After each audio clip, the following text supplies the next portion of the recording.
Hello students, आज हम सब सॉयल मृदा के संबंध में पढ़ेंगे। Soil is the most important renewable natural resources. Soil is the base of agriculture and soil is the upper layer of earth. It is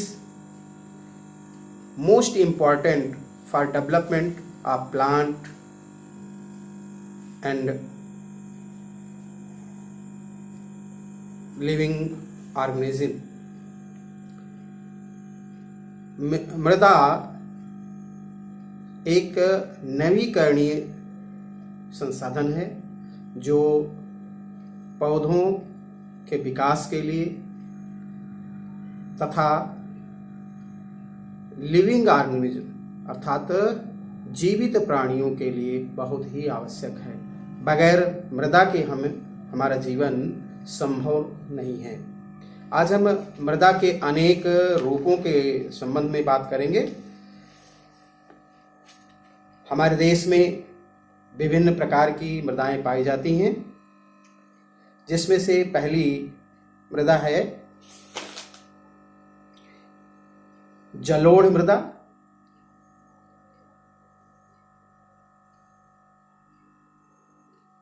अर्थात जिसको हम एलोविल सॉइल कहते हैं। इसमें दो प्रकार की मृदाएं होती हैं, बांगर एंड खादर। इस मृदा का निर्माण नदियों द्वारा लाई गई अवसाद के जमा होने से होता है। इसके द्वारा ये मृदाएं उत्तर का विशाल मैदान जो सतलज, गंगा, ब्रह्मपुत्र जैसी नदियों के द्वारा बनता है और प्रायद्वीपीय भारत की तटीय पट्टी तथा महानदी गोदावरी, कृष्णा एवं कावेरी नदियों के डेल्टा क्षेत्र इस प्रकार की मृदा में आते हैं। ये मृदाएं पंजाब, हरियाणा, उत्तर प्रदेश, बिहार, पश्चिम बंगाल एवं असम में पाई जाती हैं। इस मृदा का मुख्य तत्व पोटास तथा चूना है।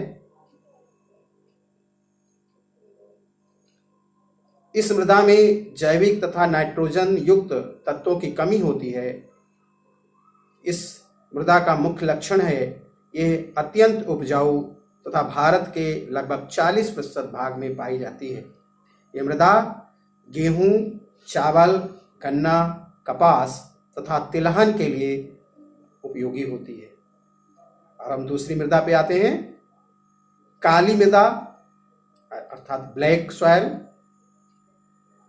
ये मृदा दक्कन लावा क्षेत्र में बनी असिताश्म शैलों के अपक्षय से निर्मित होती है।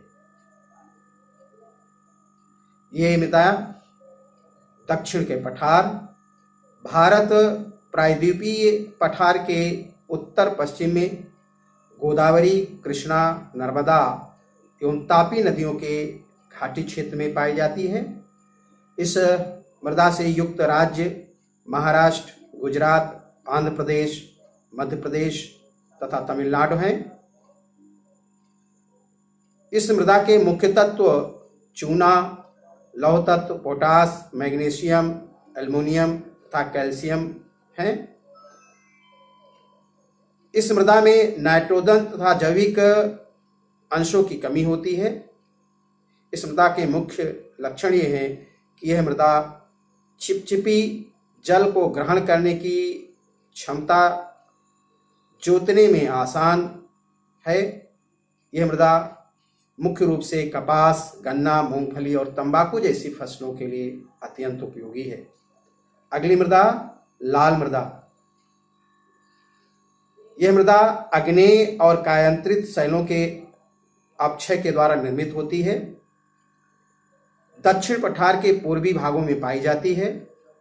इस मृदा से युक्त राज्य तमिलनाडु, कर्नाटक, आंध्र प्रदेश, उड़ीसा के आंतरिक भाग तथा मध्य प्रदेश, व झारखंड राज्य हैं। इस मृदा में के मुख्य लक्षण लौह तत्व में अत्यंत समृद्ध मृदा है ये। इस मृदा में फास्फोरस, नाइट्रोजन, चूना तथा जैविक तत्वों की कमी होती है। ये मृदा खुरदुरी, सरंध्र, नमी को ग्रहण करने की क्षमता न रखने वाली, उर्वरकों की आवश्यकता वाली होती है। इस मृदा गेहूं, चावल, दाल तथा गन्ना के लिए उपयोगी होती है। अगली मृदा लेटेराइट सॉइल।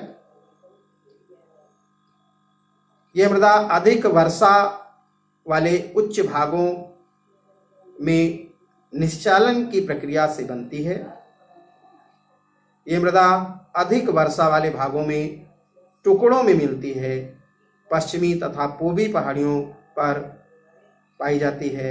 इस मृदा के राज्य कर्नाटक, केरल, उड़ीसा, मेघालय तथा असम की पहाड़ियां हैं। इस मृदा का मुख्य लक्षण लौह तत्व में अत्यंत समृद्ध मृदा है ये। इस मृदा में पोटेशियम, चूना, सिलिका, फास्फोरिक एसिड तथा नाइट्रोजन की कमी होती है। इस मृदा का मुख्य लक्षण है अम्लीय, सरंध्र तथा खुरदरी। उत्पादन के लिए निम्न स्तरीय उपजाऊ तत्वों की कमी वाली होती है। ये मृदा कहवा, रबड़, काजू तथा टेपियोका आदि फसलों के लिए उपयोगी होती है। अगली मृदा मरुस्थलीय मृदा।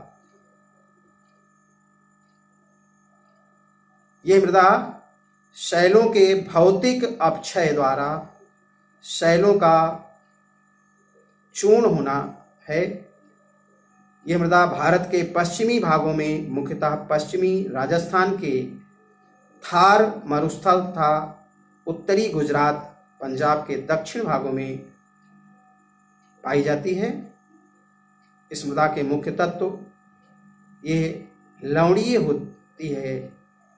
इस मृदा में जैविक अंशों की कमी होती है। इस मृदा के मुख्य लक्षण हैं यह सरंध्र तथा ढीली तथा खुरदरी होती है। सिंचाई सुविधा एवं उचित खाद्य आपूर्ति द्वारा इस मृदा में गेहूं, बाजरा, चना, तंबाकू आदि फसलें उगाई जा सकती हैं।